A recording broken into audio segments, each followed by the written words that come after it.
what next? Let's talk about doubles.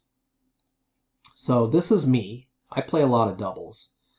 And so let's look at some of my matches and try and understand how the ratings are calculated in this case. All right, so with doubles, a lot of the calculations are the same. The principles are the same, but because, of course, there are 4 players on the court, you have a lot more numbers that you're dealing with, and so there is some more math involved. But I think if you understand how the singles work, this will be fairly easy. So let's just do this by example. So I'll go down to one of the matches that I think provides a good example, and that's this one match that I played on September 23rd. So let's start writing some stuff down. So going into this match, my rating was a 3.40. And I got that right here, right? What my rating was after my last match, what my new dynamic rating was after my last match was a 3.40. My partner going into this match was a 2.69. Okay, our opponents, and I got that, my partner Nick Dalton, his ratings right here, going into the match. One of our opponents had a 3.16, and the other opponent was a 2.96. Okay, so the first thing the system does is it just calculates what is the average rating of the 2 players who are on the same side of the net. So in this case, what is the average of 3.40 and 2.69? Get out my calculator here. 3.40 plus 2.69 divided by 2. So our average as a team, me and my partner are a 3.045. 3.045. Okay, and our opponent's average is 3.16 and 2.96, 3.06. So we're actually pretty similarly matched. Which means that we can just use the normal performance gap, the raw one from the lookup table. We don't have to do any special adjustments, which is good since we're doing this by hand. Okay, so me and my partner averaged 3.045. Our opponents averaged 3.06. At this point, it's as if it's a singles match where one player has this rating and the other player has this rating. The algorithm is basically the same as a singles match from here on out, for the most part, until we get to the end. So what do? Well, we count. So in this case, me and Nick won the match. We won 13 games, and our opponents won 9 games. We calculate the percentage. That's 13 over 22 times 100. So what percentage of the games did we win?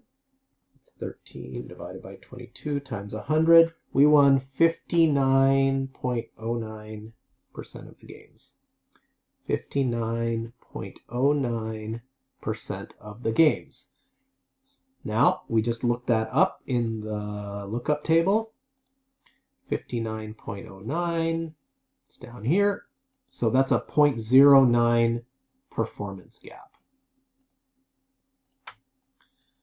So the perf gap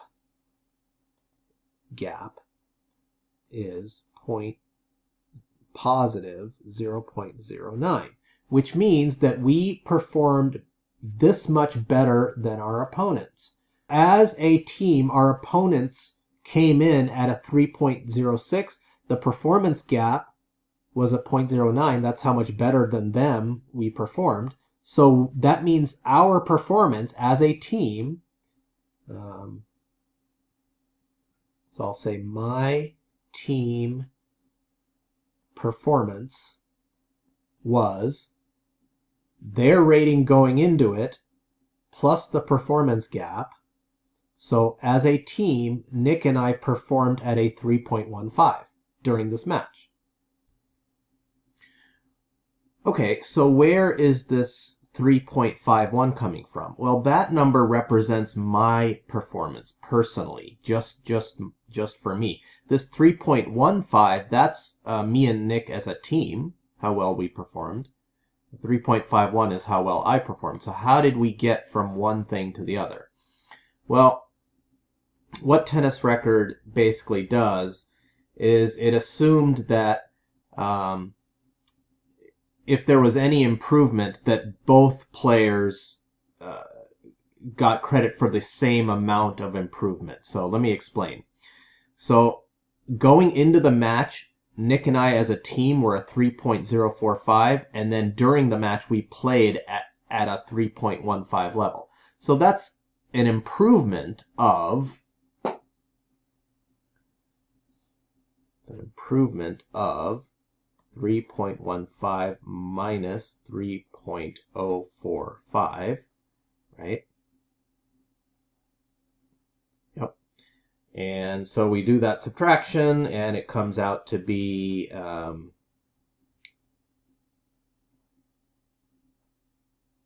that's not right at all. 1. There we go. So as a team, we did this much better than we were going into the match. So we improved by this much. And so basically what TennisRecord does is it says, well, I mean, since it doesn't really know whether Nick had a rough day or he had an especially good day, or whether, you know, how well I performed relative to Nick, it doesn't know any of that. So it just makes an assumption, which is a reasonable assumption, that you know, any improvement in our performance relative to how we were going in is shared equally among the two players. So what that means is that as a team we improved by 0.105, so each of us individually also improved by 0.105. And I know this is a little bit confusing. If it doesn't make sense, just use the spreadsheet that I shared with you, and it kind of takes care of all this math for you. But just to finish this out, what we're saying is that each of Nick and I improved by 0.105 during this match. So my final performance rating for this match would be, what did I start with? I started at a, so this is me.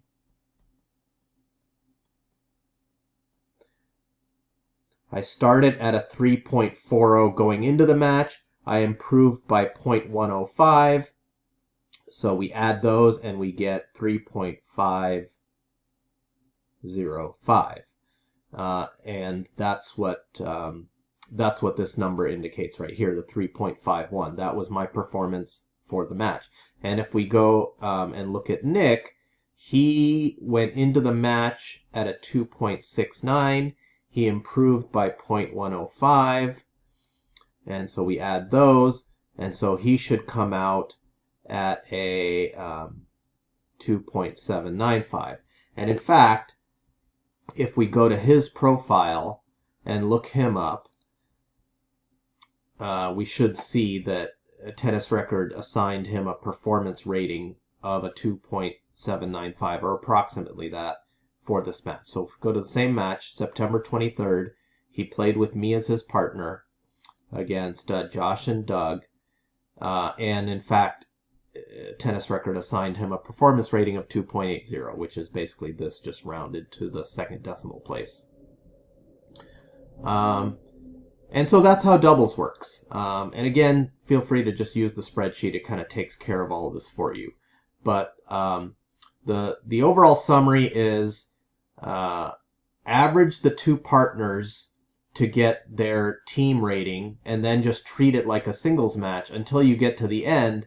And when you get to the end, just assign any improvement or lack thereof equally to both of the partners. We'll do one more example using my own profile, and this time we'll just use the spreadsheet. I just want to show you how the spreadsheet works. Not that spreadsheet, the other spreadsheet. This spreadsheet.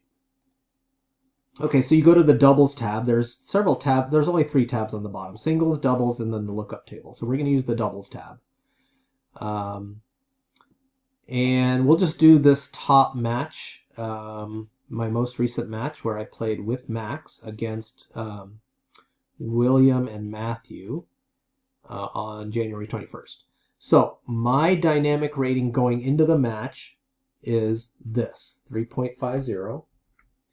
Before that, I was a 3.43, and before that, I was a 3.39. Again, I'm only looking at the black numbers, only the regular matches. I'm going to ignore my mixed doubles because those ratings are isolated. They're kept separate from my normal matches, so only the normal matches count. Okay, and then my partner Max was a 3.22 going into the match. Our opponents were 3.25 and 3.18. That's William and Matthew's ratings, right? So Max 3.22, 3.25 for our opponents, 3.18 for the other opponent. Okay, we won the match, so our scores are on the left. So 2-6, we lost the first set. Then we won the second set. We finally got our act together, and then we managed to take the super. That was a close super too. That was a 10-8 super, but the score in the super doesn't matter. The super counts as a game, just like any other regular game.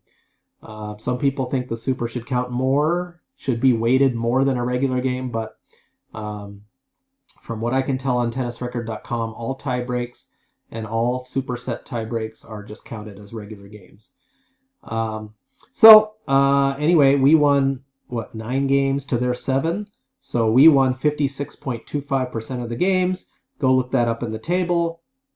The performance gap is a 0.07. This is our average, mine and Max's average. So our team's rating going in. This is our opponent team's rating going in. So the average of these two guys, 318 and 325, average out to 322, roughly, if you round. And then, it does all its lookup, and then it figures that, okay, as a team, Max and I performed at a 3.28 during this match. Okay, but what does that mean for my rating?